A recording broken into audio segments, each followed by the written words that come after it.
My brother Robert Baratheon had raised the banners of Storm's End, our ancestral castle, against the mad King Aerys. Jon Arryn of the Vale and Eddard Stark of the North stood with him, and Hoster Tully of the Riverlands would join. But their lands were far from ours, and separated by the combined strength of the West, the Reach, and King's Landing itself. Even Robert's own lords were against him. It was the hardest choice I've ever made. My brother or my king. Blood or honor. Aerys ruled by right of all the laws in Westeros.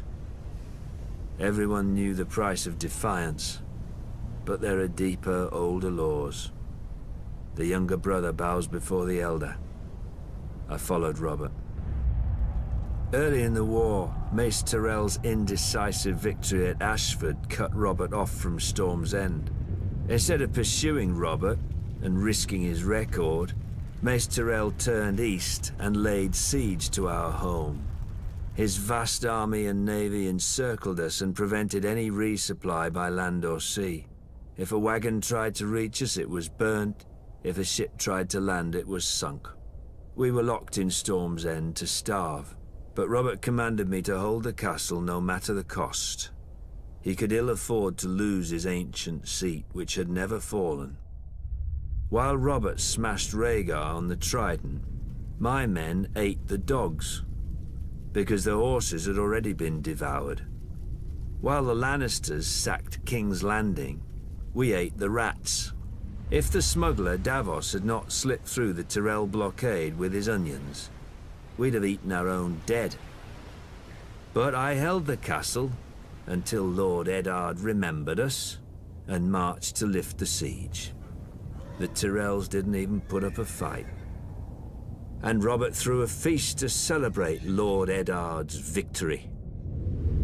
I was sent to the Royal Island stronghold of Dragonstone to deal with Viserys and Daenerys, the last surviving Targaryen children.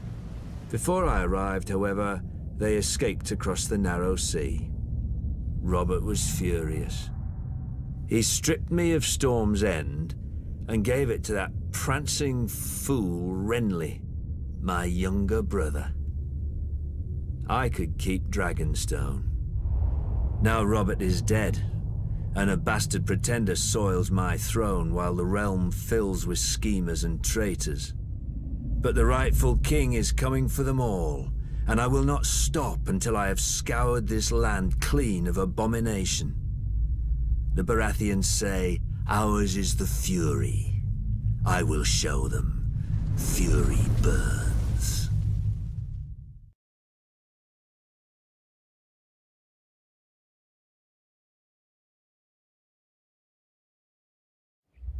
In King's Landing, if you leave the Red Keep and aren't careful, you may find yourself in Flea Bottom. In such a cesspool did House Seaworth have its glorious start. I got out as soon as I could, finding work on a smuggler's ship. Soon, every port on the narrow sea had a bounty on me, which they would collect if I didn't pay a percentage to the right people or pick the right tides. You know how to tell a good smuggler? When you talk to one, there's a head that talks back. I was very good. Davos of Flea Bottom had run with orphans and beggars, but Davos the smuggler was received by merchants and lords when nobody would catch them. Oddly, the only honest work came from pirates like the notorious, bloodthirsty Salador Sam. An old friend. All he ever wanted was someone to buy his cargo quickly before the tide left and sell it without telling where I got it. In time, I saved enough to buy a small plot of land and found a woman who was kind enough to overlook my trade. She gave me a son, Mathos. And we dreamt of the traders' circle around the Jade Sea, just one trip and I could settle us and our family for life. Then some Storm Lord revolted against the Iron Throne. Wars are not as good for smugglers as you'd think. Every harbour fills with guards and inspectors, and the seas filled with blockades and pirates paid by each side to prey on the other. Though I had no love for the Mad King, I'd grown up around the power of King's Landing, I figured this Robert Baratheon would end the same as the other rebel lords, burnt to ash. But he didn't. The North, the Riverlands and the Vale joined him. And in the taverns, people drank to Robert's health openly. Brave fools, I thought. But I had a family who'd be left in the cold if I lost my head. When Mace Tyrell marched on Robert's home of Storm's End, I spied the end of the rebellion.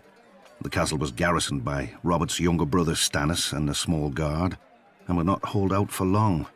When it fell, Robert would be homeless, and his support would bleed away. This I knew from experience. Months later, Stannis was still holding the castle. Nobody cared. But on voyages, I had seen what famine does, and I thought of all those men in Storm's End who would die unmourned and forgotten. No better than flea-bottom orphans. I told my wife and myself that I'd get a high price for the onions and salt beef. In truth, I knew I'd be captured by the Tyrell galleys or drowned, but I was too stubborn. Later that night, in the dark, in a tiny boat with a black sail, I cursed myself and the moonlight as I waited for the tide to turn. When it did, the wind beat the sail so hard I ripped it down, fearing the Tyrell ships would hear. Luckily, they'd grown lax. With muffled oars alone, I steered my cargo through the treacherous currents and snarls of rock that gave Shipbreaker Bay its name. The waves finally carried me, soaked and near blind from sea water, through the mouth of the cavern beneath the castle. Then, Stannis Baratheon arrived. The siege had left him gaunt, but not weak, never weak.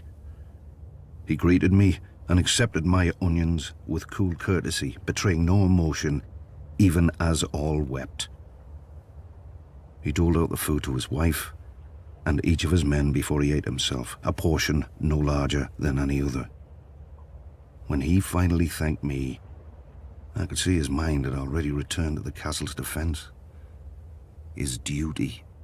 After Aerys fell and Lord Stark lifted the siege, Stannis summoned me.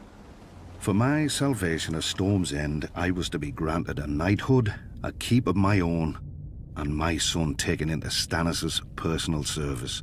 Davos of Flea Bottom had become Sir Davos of House Seaworth, and his son would serve the king's own brother. But for my previous crimes as a smuggler, I was to have the fingertips of one hand taken off above the highest joint. Stannis held that I had flouted the laws of the land for years, and a good act does not wash out the bad. In one fell swoop, or 5, Stannis gave my son a future and my family a name that I could never have imagined, nor earned on my own. I still keep the finger bones in a bag around my neck, to remind me what I was and what I owed to Stannis. For during my many years as a smuggler, I visited many ports, taverns and back alleys, and saw many things in this world, but never justice. Until Stannis.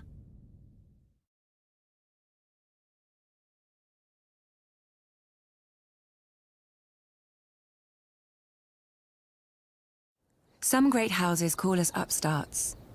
But the truth is that while the Starks and Lannisters fell to the Targaryens in defeat, House Tyrell rose. For thousands of years, our family served as loyal stewards to the kings of the Reach, until the last of their line unwisely burned to death, resisting the Targaryen invaders. To save the Reach from a similar fate, we yielded the castle of Highgarden to Aegon and his sisters. In gratitude, the Targaryens gave House Tyrell dominion over the Reach. And we became lords of the castle in which, for generations, we had served. Under the Targaryen dynasty, Westeros prospered. Gone were the petty wars of 7 kingdoms and the endless thirst for minor glories that drove them. The Westerlands enriched the realm. The North guarded it. And the Reach and Riverlands fed it. This harmony is what Robert Baratheon shattered with his rebellion against Aerys Targaryen. When the call to arms came, though, we did not want to answer. The Reach is a gentle land, and honestly, the Mad King was not much loved. but we owed peace and status to his family. My father, Mace Tyrell, called his banners and marched north to battle the rogue Stormlord Robert, who had already defeated 3 forces in a single day. And, at Ashford, my father won. Some chastened my father for not pursuing Robert after the battle. We had cut him off from the Stormlands, the seat of his power, and he had fled north, within easy grasp of Lord Tywin Lannister, the Hand of Aerys, for 20 years. My father moved instead to lay siege to Robert's ancestral stronghold of Storm's End. The rose would strangle the stag as the lion pounced. So we waited.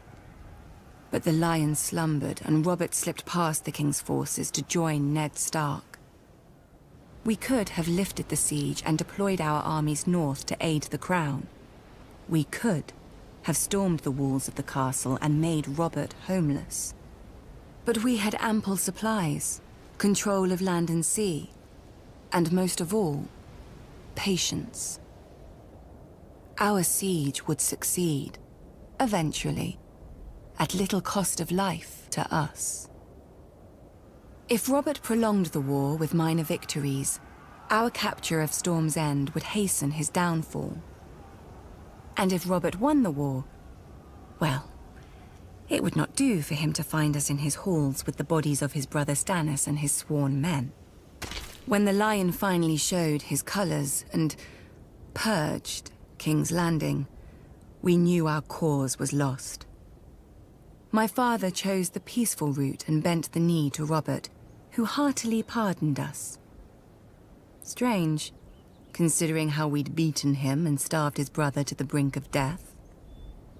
We were to keep our lands, castle, and title, but we knew that we would never be welcome at court. It didn't matter. The Reach was still the most fertile of the 7 kingdoms, and under our hand. Every flower, even the rose, needs pruning. Then it grows strong.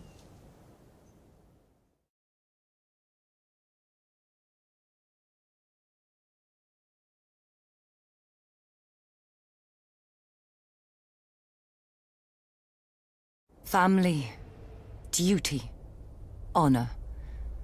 Every Tully child learns our words, but I was a woman before I understood them.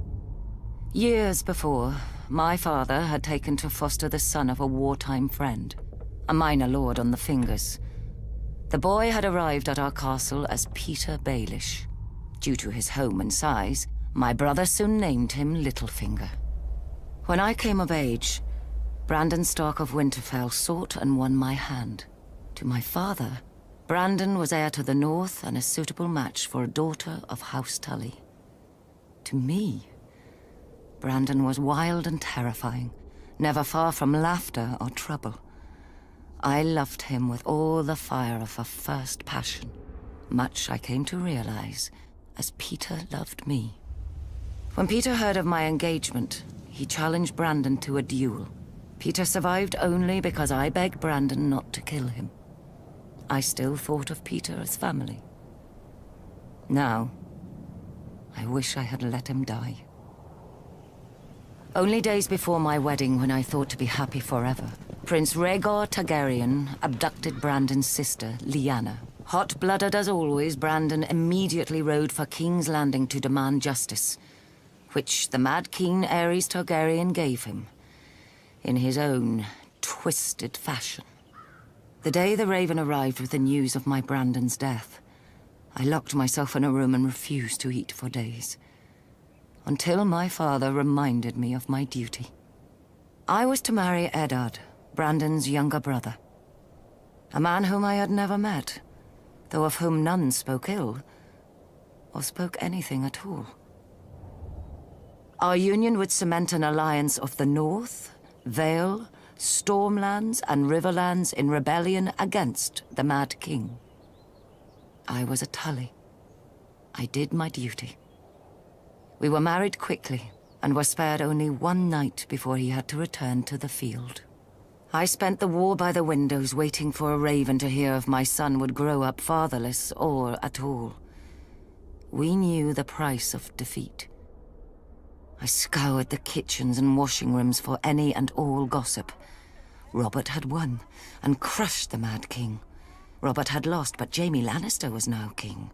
Robert had almost won, but the Mad King had become a dragon and burned King's Landing to ash. At night, I told myself the war would end soon and bring peace. Either a victory or the grave. I was wrong. Robert won, and my husband avenged his brother and my love. But when he came home to me, he could not meet my eyes. I saw the reason by his side. Many men have bastards, I know. And under the strain of war, any man, no matter how honorable, may forsake his vows for a night of warmth that he may never know again. But Ned Stark was not built like other men. His northern honor would not let him sequester his shame in some distant holdfast. He brought this boy, this Jon Snow, home to raise with his true-born children.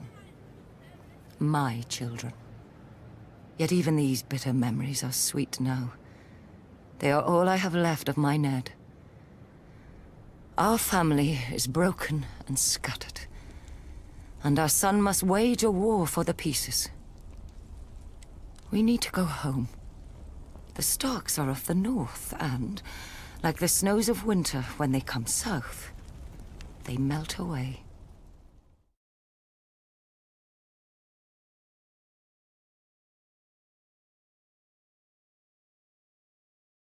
Dark wings, dark words.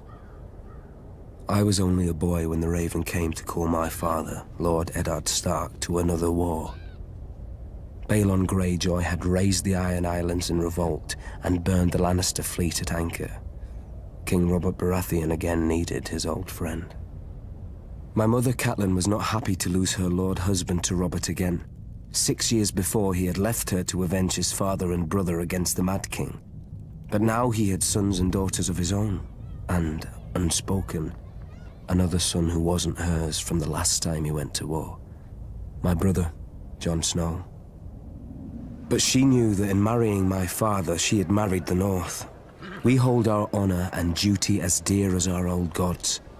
When the time came, my father marched south to restore peace and order to the realm. My father always told me the Iron Islands were a strange and dangerous place. Its people, the Ironborn, keep neither the old gods nor the Seven, and despise all honest toil. Their ancestors ravaged the western shores, raping and slaving and putting it to the torch, and their songs still ring through the halls of the Ironborn, while everywhere else they're whispered to wayward children at bedtime. Perhaps Lord Balon thought Westeros had not healed from the war against the Mad King, and was as fragmented and suspicious as the ancient kingdoms his forebears had terrorized. Robert's navy corrected him at Fair Isle when they smashed the Proud Iron Fleet. Robert and my father corrected him at Pike, his own castle, when they pulled down his towers and breached his walls. My father never liked to speak of his battles, but from other men I learned what transpired. Thoros of Myr was first through the breach with his flaming sword. Not far behind him was Jorah Mormont of Bear Island, my father's bannerman who earned the knighthood he would later shame, and lords from every corner of the Seven Kingdoms. All day, through every passage in the castle, they fought side by side. My father with our ancestral sword Ice, and King Robert with his warhammer against a horde of axe-wielding Ironborn. In the end, Lord Balon bent the knee. King Robert generously allowed Lord Balon to retain his title and castle. The price of peace was custom. The only son of Balon's to survive his foolish rebellion would be taken as a hostage against future treasons. My father even volunteered to foster the boy himself, I suspect, to make Theon Greyjoy a different man than his father, who would bring honor and duty to the Iron Islands when he returned as heir. So my mother's silent fear came true, and my father returned with another child. Theon ate with us, played with us, and fought with us. Once the great bond between my father and Robert Baratheon united the realm against a mad king and brought him to justice for his crimes. Now, another monster sits on the Iron Throne, and another debt of blood is owed my family. Theon is my murdered father's ward. I am my murdered father's son. Like my father and Robert, bound in blood, if not by blood, we are brothers.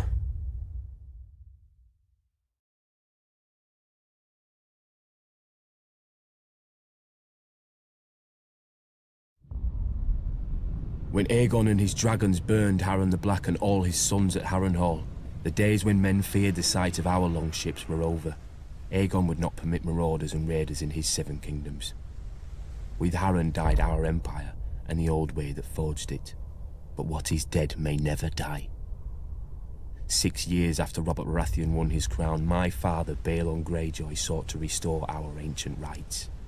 He declared the Iron Islands independent, and himself its king, and sent the Iron Fleet in a daring raid on Lannisport where they burned the Lannister ships at anchor, making us unchallenged in the Sunset Sea. This was the seed of our undoing. My eldest brother Roderick led a frontal assault on Seaguard, a town built to protect the mainland from us. After ferocious fighting beneath the city walls, he was slain by Lord Jason Mallister and his men defeated. By this time, Stannis Baratheon had brought Robert's fleet around Westeros, and somehow managed to trap the Iron Fleet at Fair Isle, smashing it. Robert's victory was now all but assured, yet we made him bleed for each island.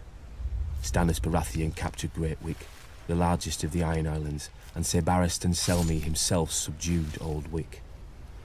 Robert and Lord Eddard Stark led the main assault against the island of Pike. They razed the town of Lordsport to the ground before Robert turned his full fury on our family's stronghold. When they breached the walls, the first through was Thoros of Myr with his ridiculous flaming sword, followed by every minor lord of Westeros hungry for glory. My other brother Maron was killed when the siege engines brought down a tower on his head. I was now my father's only living son, and heir to the Iron Islands.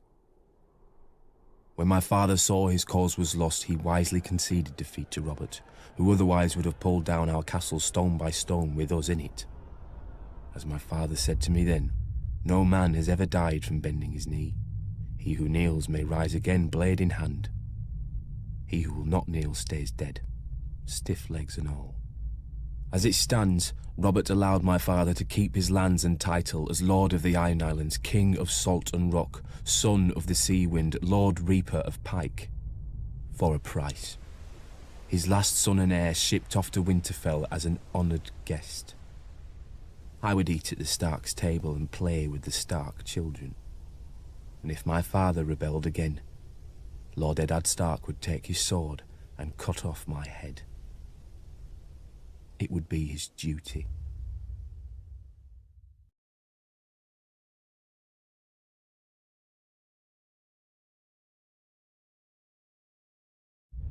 Though Robert had risked all our lives to win it, the Iron Throne bored him. He cared little for justice, and less for rule. If it weren't women or wineskin, he had no use for it. Without the stalwart Jon Arryn as Hand of the King, the challenge to Robert's crown would have come much earlier than it did. The Iron Islands have never lacked for treachery. They respect only strength, and honor is as foreign to them as the Seven. After 6 years, their ruler, Lord Balon Greyjoy, wagered that King Robert had not won the support of the great houses of Westeros, many of whom still named him usurper. Lord Balon declared the Iron Islands independent, and sent his Iron Fleet to Lannisport. Lord Tywin Lannister was careless, and the Ironborn caught and burnt his ships at anchor. Lord Balon and his reavers controlled the Sunset Sea. Robert then ordered me to succeed where his father-in-law, Lord Tywin, had failed. Beneath Robert's fury, I sensed relief. War he could understand. He would smash Lord Balon as he had Rhaegar. I raised Robert's fleet and sailed around Westeros to the Iron Islands. I set a trap for the Iron Fleet off Fair Isle. As sailors and warriors, the Ironborn are unparalleled. But they're not soldiers. They have no discipline, no strategy, no unity. In a battle, each man fights only for his own glory, and their longships are built for lightning strikes and shore raids. When the captains rushed in, I smashed their longships with our larger war galleys. The strength of the Ironborn is in their ships. With the Iron Fleet broken, I had assured Robert's victory. He could now transport troops and siege weapons to invade the Iron Islands. And contrary to Balon's hopes, Robert had plenty of both. I've never seen such allegiance as Robert could inspire in war.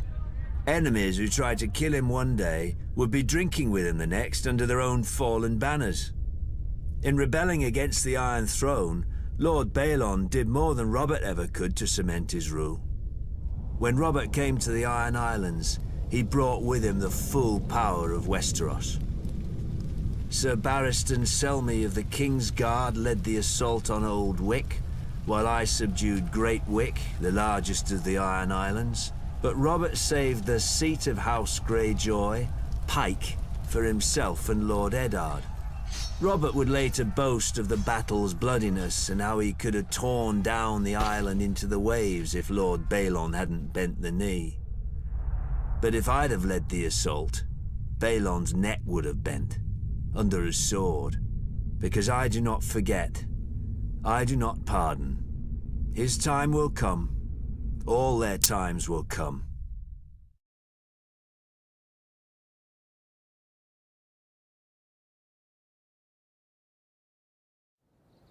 House Tyrell trace our descent to Garth Greenhand, the legendary first king of the Reach who made the land bloom. But so too does every noble house around us. It seems dear ancestor Garth planted as many flowers as he plucked. A king should have more consideration for his line, don't you think? For over 1,000 years, the Greenhand sons and grandsons ruled the Reach as House Gardener. The offshoots of his daughters grew into vast and powerful houses in their own right, except for House Tyrell.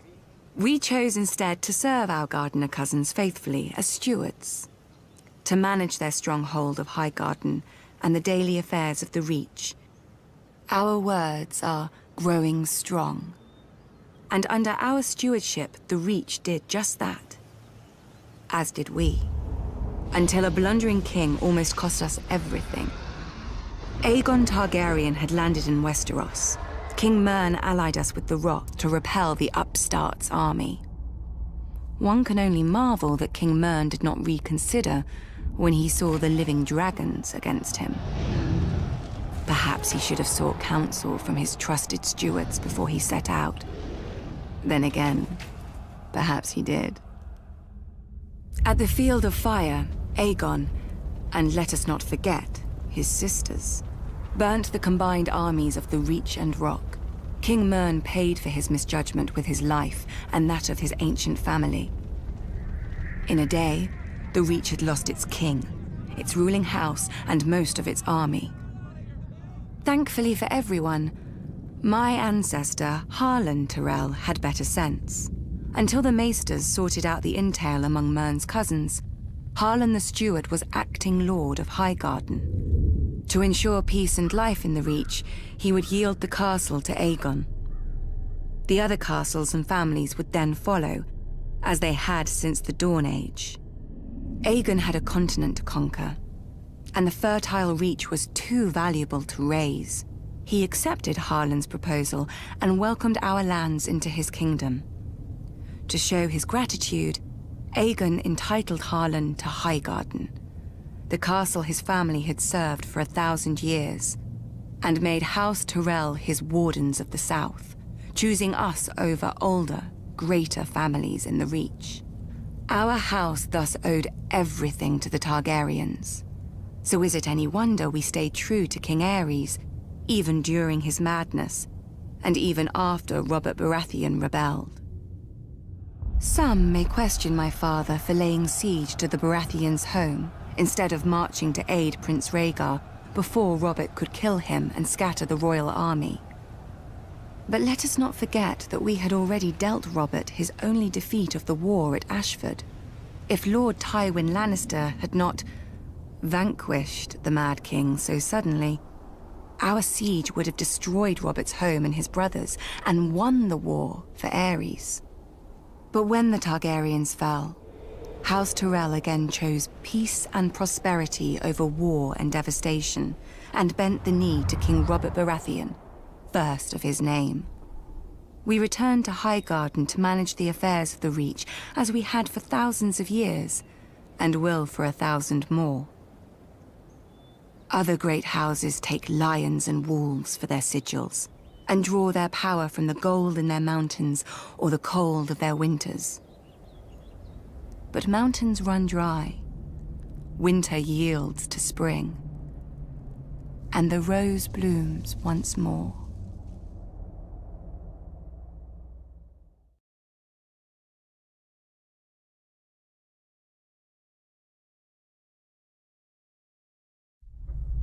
Where the North has its honor and the South its chivalry, the Iron Islands has its strength.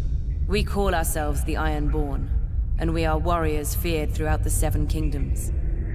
Or so we used to be. Unlike their mainland cousins, the first men of the Iron Islands never bowed to the old gods. Theirs was the Drowned God, who made the Ironborn to reave and sack and write their names in salt, steel, and song, that his enemy, the Storm God, could not wash away. We raised our kings from our own ranks, and used beaten foes as thralls to work our mines and farm our land. Or as salt wives, if a woman was pretty enough. Such was the old way, and while we followed it, we held sway wherever the waves were heard. When Aegon came demanding fealty, King Harren the Black ruled as far east as the Trident. Other kings like the Starks could kneel, but Harren was Ironborn, and the Ironborn must be beaten. In Harrenhal, he had the mightiest castle in Westeros, and the army to defend it. But Aegon did not intend a siege. He mounted his dragon and roasted Harren and all his sons in their tower, and the Old Way with them. Because of Harren's defiance, Aegon pushed the Ironborn back to our islands and gave the Riverlands to the Tullys. But he did allow the Ironborn to choose who would lead them. House Greyjoy had always been one of the greatest houses of the Iron Islands. We trace our descent from the Age of Heroes and the legendary Grey King, who took a mermaid to wife and made war upon the Storm God for 1,000 years. Blessed by the Drowned God, the Grey King fought and slew Naga, the great sea dragon, and took her fire for his own. This history made our ancestor Vicon Greyjoy the natural choice to lead the Ironborn after Aegon's conquest. For 300 years, House Greyjoy ruled the Ironborn. We styled ourselves Lord of the Iron Islands, King of Salt and Rock, Son of the Sea Wind, Lord Reaper of Pike. In truth, we were thralls. Our people still chanted, "What is dead may never die." But the Old Way had died. Until the Targaryens followed their dragons into the grave, and our Lord Father, Balon Greyjoy, rose against the new king, Robert Baratheon. He seized our ancient crown and sent our Iron Fleet against the Lannisters at Lannisport, burning all their ships before any could weigh anchor. Though Robert and Eddard Stark would later defeat him, they understood us no better than Aegon. The Greyjoy sigil is the Kraken. What it grasped once, it will never surrender. What is dead may never die, but rises again, harder and stronger.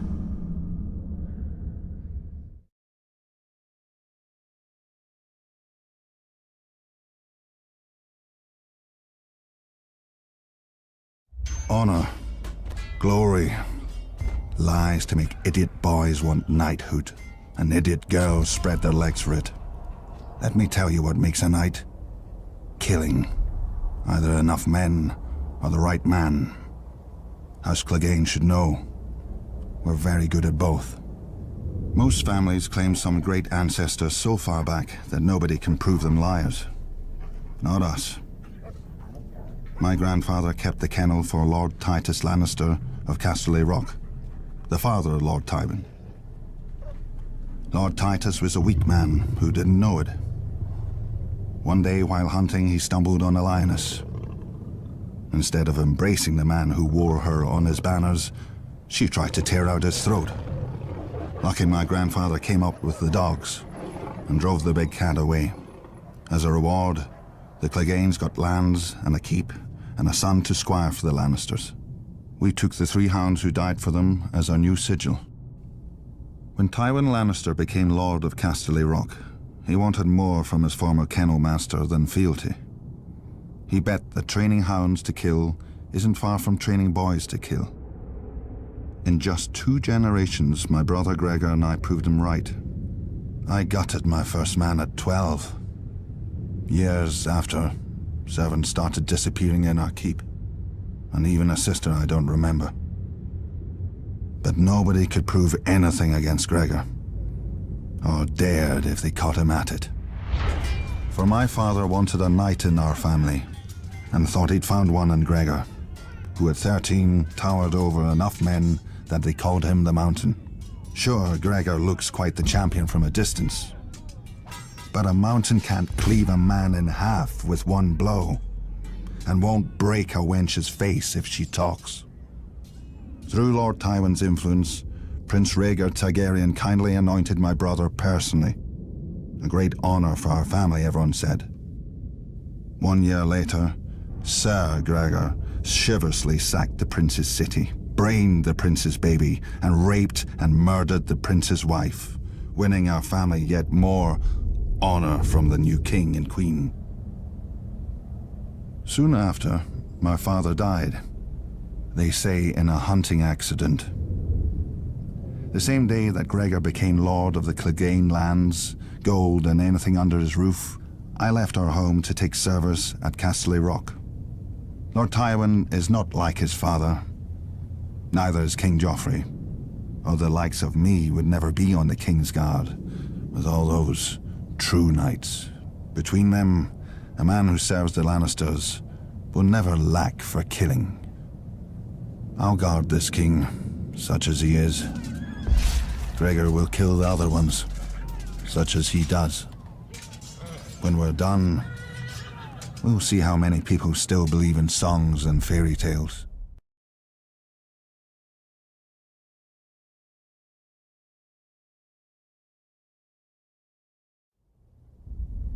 A long time ago, they say, some old southern king enslaved our giants by magic and forced them to build your famous wall.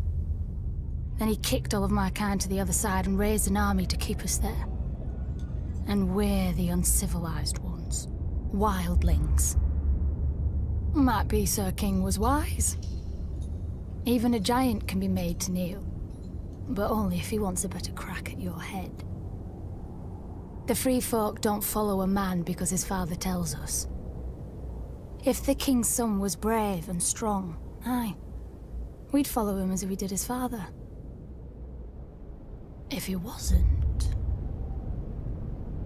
But it seems to me, as much as the wall keeps us out, it keeps you southerners in. You follow laws you didn't make. Kneel to kings you didn't choose, and pray to gods you never hear from. Traders talk about your 7. Beyond the wall, the stars shine bright and clear. Any gods there aren't listening to the likes of men. Our gods are of the forest, in the trees that shelter us and the rivers that feed us. They gave the land for all of us to share. We fish, farm, and hunt where we will, when we need. If a man wants a woman, he has to prove he'll give her strong and cunning sons. It's easy. When she tries to slit his throat, he don't let her. With the free folk, you get what you can take, and you keep what you can hold. No more. I wonder, Even if my kind didn't hop over your wall, would he still set your Night's Watch to guard it? You Southerners are rich. You always have more steel, gold, and daughters. I think you're afraid. If you've always knelt, you don't know what freedom is. And if you've not been beyond the wall, you don't know what fear is. You will.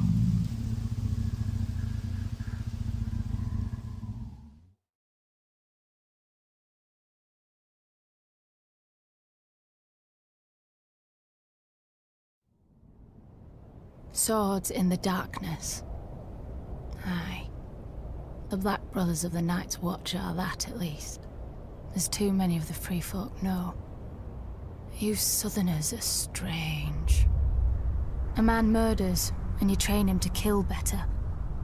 A man thieves or rapes, and you send him where it's dark and private. Well, at least you make him promise to be good. Well, then you make him regret even that. From the time he's woken to the time he's allowed to sleep, he walks the frozen wall, carries frozen stones or boils frozen food. When he lies down at night, he can't have nobody to warm his frozen bed. Well, not unless the crows like to nest together. Do you think he remembers the stories they told him then? About when the White Walkers woke in the land of always winter, and how the wall and the Night's Watch were raised to stop them the next time. Never mind trapping us on the other side. We free folk have our stories too. About how one of your king crows found something cold in the woods, with bright blue eyes. How he brought her home through your wall and declared himself Night's King.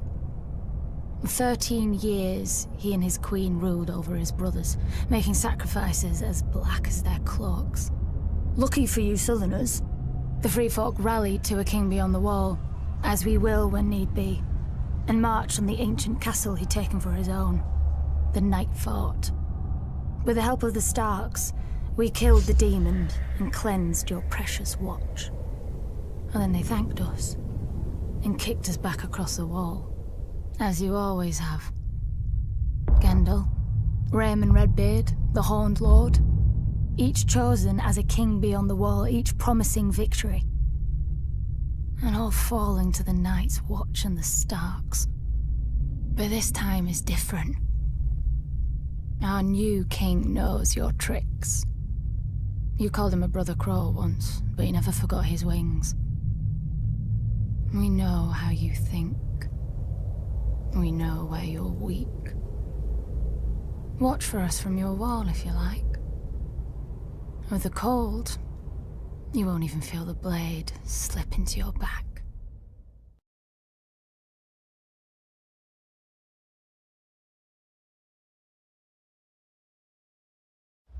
Nobody knows why the Targaryens first came to the island of Dragonstone.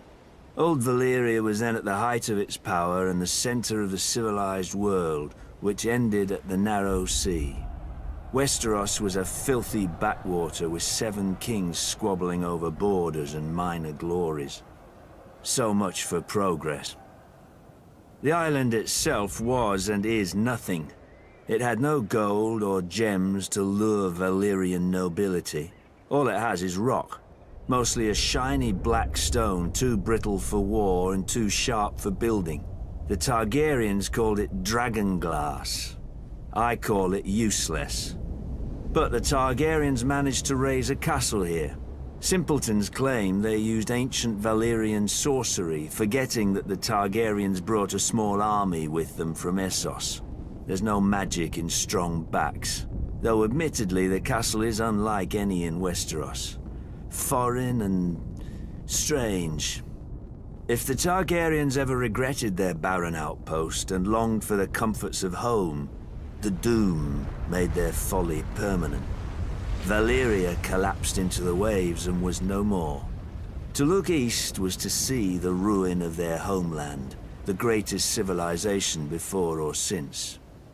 But to look west, as Aegon realized, was to see a fertile land ripe for conquest.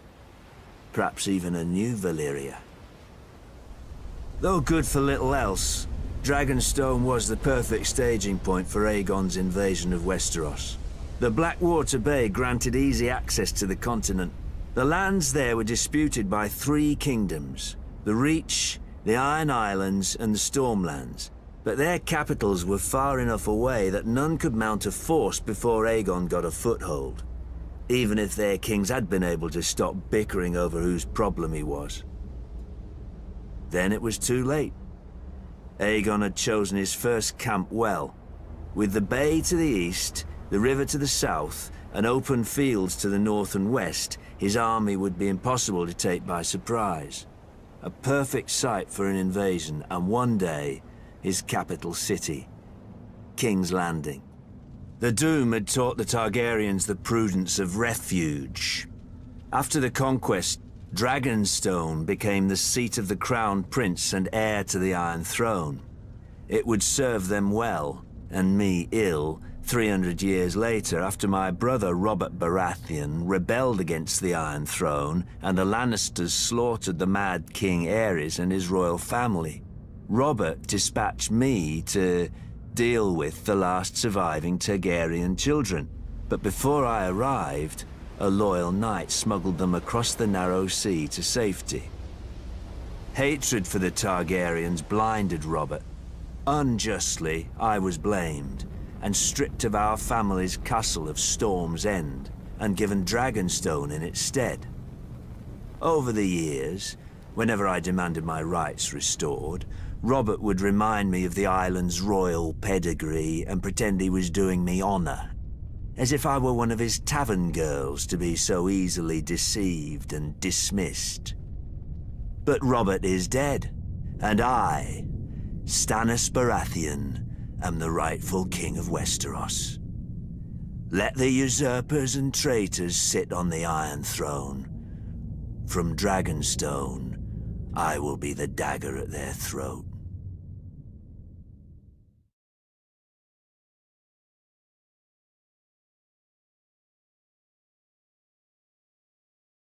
On the shores of the God's Eye, due north of the Isle of Faces, rises a monument to arrogance and cruelty. Harrenhal. For a people who prided themselves on their ships, the Iron Men of old seized any chance to leave them, and carved out a vast kingdom from the peaceful river lords. The empire reached its zenith under King Harrenhal, called the Black by those he terrorized, and by his own men, though they meant it proudly. King Harren enslaved the Riverlands to raise the mightiest fortress Westeros had ever seen. A castle that could garrison 1 million men, with walls so vast that winters would come and go, and besieging armies grow old and grey before the castle fell. 5 towers he ordered, reaching into the heavens like grasping fingers. A monstrosity which he forced our people to build for their own subjugation. But the very day the slaves laid the last stone, Aegon Targaryen and his sisters arrived in the south. When they arrived with their small army, Harren laughed and shut the gates. Harrenhal would have its first test, and an easy one at that. It failed. Harrenhal could have withstood an assault from all the armies in Westeros combined. But Harren learned that the tallest and thickest walls meant little to dragons, for dragons fly. With Harren and his sons dead, Harrenhal quickly surrendered to Aegon. House Tully then raised the River Lords in rebellion against the Iron Islands, and with Aegon we flushed the Iron Men to the sea. We should have torn down the castle stone by stone then, but Harrenhal seemed such a magnificent prize that Aegon gave it to one of his commanders, whose line then withered to extinction, as would every family to hold it thereafter. When many speak of Harrenhal, their voices drop to whispers about Mad Lady Lothson, who was said to send a giant bat to collect children for her crockpots, and to bathe in blood and serve feasts of human flesh. About the ghosts of Black Heron and his sons who still walk the castle at night, all aflame. Of the servants who went to bed in full health and were found in the morning, burnt to ash. Mere stories to frighten wayward children and excite young girls, you may say. You would not be entirely wrong. Harrenhal is a prize. A nigh impregnable castle with enough land and enough income to make a man, at a stroke, one of the greatest lords in Westeros. But you would not be entirely right either. Say by a king's grace, Harrenhal became yours. Now you must garrison it. You must repair it and maintain it. Even stretched to the ends of your means, you cannot fill and manage the whole castle. So you retreat your household to 4 of the 5 towers, then 3, then 2, then only the bottom thirds of those. You close the whole of 100 hearths and take your meals in your rooms. Even then you can't shake the feeling of desolation, that Harrenhal and its vastness is devouring you. In later years, as you bury a grandson or a great-grandson, the last of your line, you will know it has.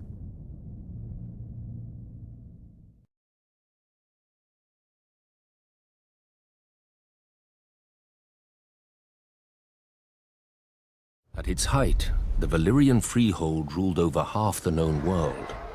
Not bad for former shepherds, but the doom fell on them and sank their capital into the sea. Now Volantis is the ember of old Valyria, ensuring its flame does not go out from this world, as any Volantine will tell you. Pentoshi say the same about Pentos, Lycines about Lys, and so on. But after enough time in the 9 free cities, it's hard to see them as anything but ashes of glory. Volantis is the oldest, the first colony of Valyria. After the Doom, the Volantines tried to rebuild the Empire under their rule. They failed, not least because the last Valyrian with dragons, Aegon Targaryen, entered the war against them. Now they are content to dominate only their lower classes, or so they say. Braavos is the strangest. A city erected not by the freehold, but against it.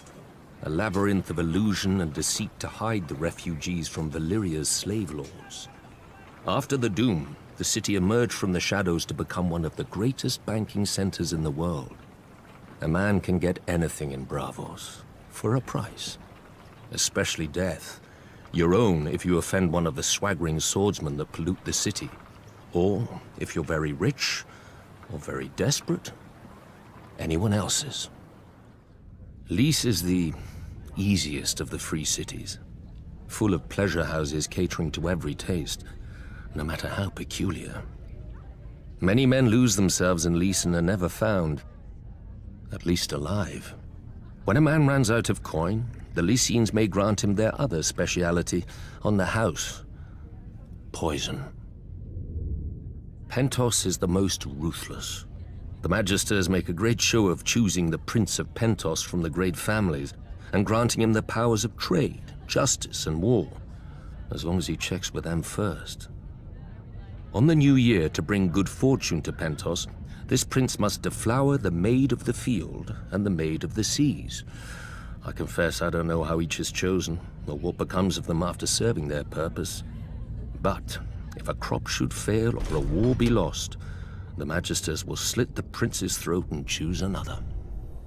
The other free cities are known for what they make. Mia has its lenses and finery, Norvos its axes, Quohor its smiths who can reforge Valyrian steel, Tyrosh its colors. I'm sure Lorath had something to the world, but I can't think of it. Frankly, the 9 of them are more alike than they would care to admit. They hire the same soldiers to fight the same wars for the same rulers, the rich, be they called Magisters, Archons, or what have you. When a Dothraki Khalasar approaches, they gift the same tribute to avoid the same sacking. For thousands of years, the disgraced of Westeros have drained east to pool in the free cities, where a man of honor counts for less than nothing, unless it raises his price. Better men than I have learned that what a man sells for gold, he can never buy back. He must earn it, by fire and blood.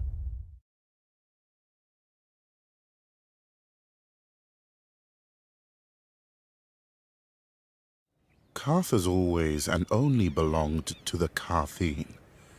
We were never part of Valeria's empire, nor have we ever fallen to a Dothraki horde. Our walls and the red waste outside them guard us from such annoyance. Many call the approach to our city the Garden of Bones. It needs little tending to grow. Our city, however, would be quite a prize for any empire. Carth straddles two worlds, a greedy and curious west, and a rich and mysterious east. The marvels of Yeti and Ashai pass through our markets, and share berths with the riches of the free cities and Westeros. Our ports have fulfilled many a trader's dreams, almost as many as they have broken. We call Carth the greatest city that ever was or will be. An easy claim to make if one knows only the docks and customs houses of other cities. An easy lie to swallow if a people see only the gold and jewels of their rulers, which we, the 13 who govern the city, are careful to ensure. The proud Carthene shook off the yoke of unjust kings long ago, so they are told at festivals by the pureborn, the king's direct descendants who have controlled the 13 ever since. Only now, instead of scepters, they use ships. A merchant only remains on the 13 until the others are no longer afraid to deny him, or too afraid to deny his replacement. Except for the warlocks, they alone hold a hereditary seat, a relic from when they had powers, or at least from when the world was younger and more easily duped. Over the years, we have developed an understanding with them. They shall always be welcome on our councils and at affairs of state, provided they never come. Rare is the civic problem that can be solved by cryptic nonsense and shade of the evening. Thankfully, they need little encouragement to confine themselves to their House of the Undying.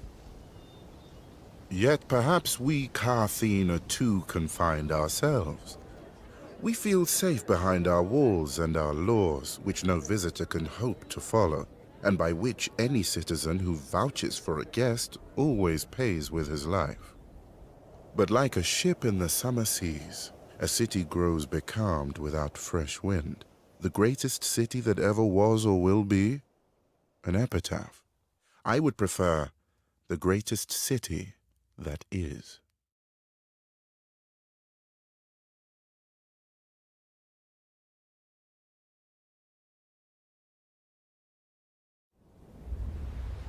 The Seven are gods of weakness and defeat, pretty chains that the first men kindly put on after the Andals crushed them, except in the Iron Islands. Since the Dawn Age, the Ironborn have followed the drowned god, who plucked fire from the sea and made us to reave and sack and carve our names in blood and song. When the Andals landed on the Iron Islands, they found a god who was father, warrior, and stranger, who took mother, maiden, and crone when he would, and held the smith in thrall. His priests are the drowned men, who are clothed and armed by the sea itself. They consecrate us to the drowned god through our most sacred rite, the drowning, and ask the god to raise us from the sea as he was, harder and stronger. The Ironborn do not fear the bloodiest battles or the roughest waves, for the drowned god taught us long ago that what is dead may never die. When an Ironborn falls, we say the drowned god needed a strong oarsman and took him below to feast in the god's watery halls, attended by mermaids. But even in death, an Ironborn is a warrior. We fight against the storm god, who holds a castle in the clouds, and sends the winds to lure the Ironborn off course or wreck our ships. It's said my legendary ancestor, the Grey King, waged war upon the storm god for 1,000 years. With the drowned god's help, he slew the great sea dragon Naga and used her bones for his haul. After his death, the storm god tried to wash away any memory of this terrible foe. but his songs fill our halls to this day. It was the storm god who first blew the Andals to the Iron Islands, to subdue us and turn us from our faith. True, they conquered and killed our king, but in time they forsook their septs for the shore, and their fat septons for the drowned men. The Andals came to us as conquerors. In the end, they drowned. The Ironborn are of the sea, as our god made us, and given to it as our god taught us. We do not fear the storm god's winds or his waves, but you should, for they bring us to you.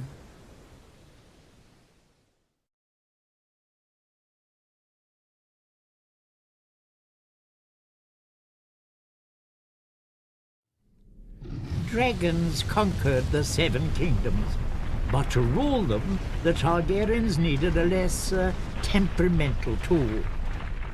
When the great King Maegor saw the power of the Alchemist Guild, he blessed us with his patronage. In those days, we commonly transmuted metals and other wonders, but the king was most interested in our mastery of the substance, which those not of our order dub wildfire. A slight misnomer. To the uninitiated, the substance indeed seems uncontrollable. Water will not extinguish it, nor plate of steel repel it. Our order alone knows its secrets. In bare stone cells beneath the guild hall, our acolytes prepare the substance with utmost care and ancient magic. Apprentices then remove the jars to a secure storage. Overseeing its purity are the wisdoms, such as myself, who are adept in the alchemical mysteries. Should an acolyte prove unworthy and allow the substance to ignite, the ceilings are spelled to collapse and fill the room with sand. For once lit, only smothering or starvation will quench the fire. Many years did the Alchemist Guild serve the Targaryens faithfully, until we were beset on all sides by the envious, the Order of Maesters, who dismissed all learning but their own, and the charlatans who hucked green paint and worse in our names. After the unfortunate Prince Aerion Targaryen, drunk with wine, boasted that a draught of the substance would transmute him into a dragon, we lost our royal favor. Then came the wise King Aerys, second of his name. I was merely an acolyte when he restored our guild to its former glory.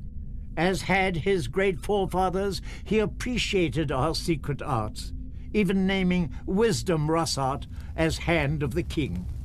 Together, they punished his enemies as befits a true Targaryen.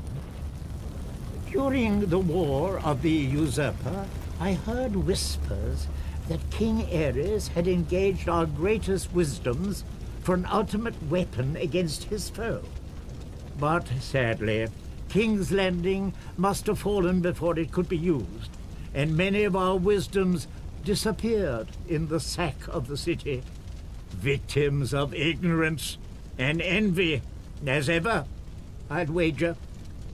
Yet our order perseveres. Like the substance, which grows ever more potent as it ages, we perfect our ancient arts in darkness, forgotten by the world. We are masters of the fire, but we live only to serve. All we need is the right spark.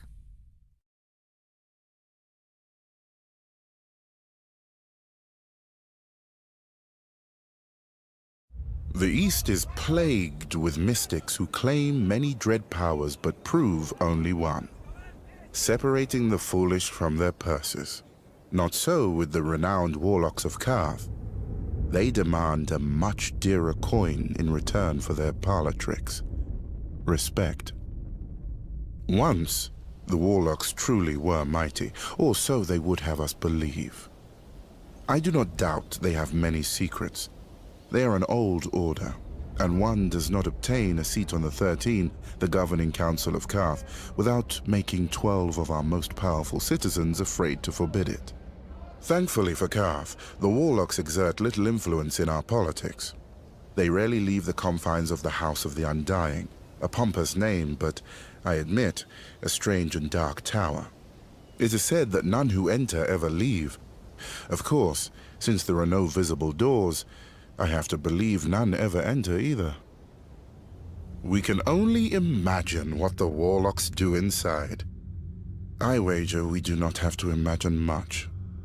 They read dusty scrolls detailing their lost glory. They sip shade of the evening, a foul concoction brewed from the nearby trees, until their lips turn blue, the better to frighten children and the ignorant. Stewing in their fantasies like an old soldier who drinks alone so no one may challenge their prowess. Whatever the Warlocks may wish, their magic, like all magic, is dead in the world, if it ever existed. Though, one does hear strange whispers of late. Glass candles that have been cold for 100 years, now burning. Ghost grass, found far from the lands of the shadow. A Kalasar led by a woman with 3 heads.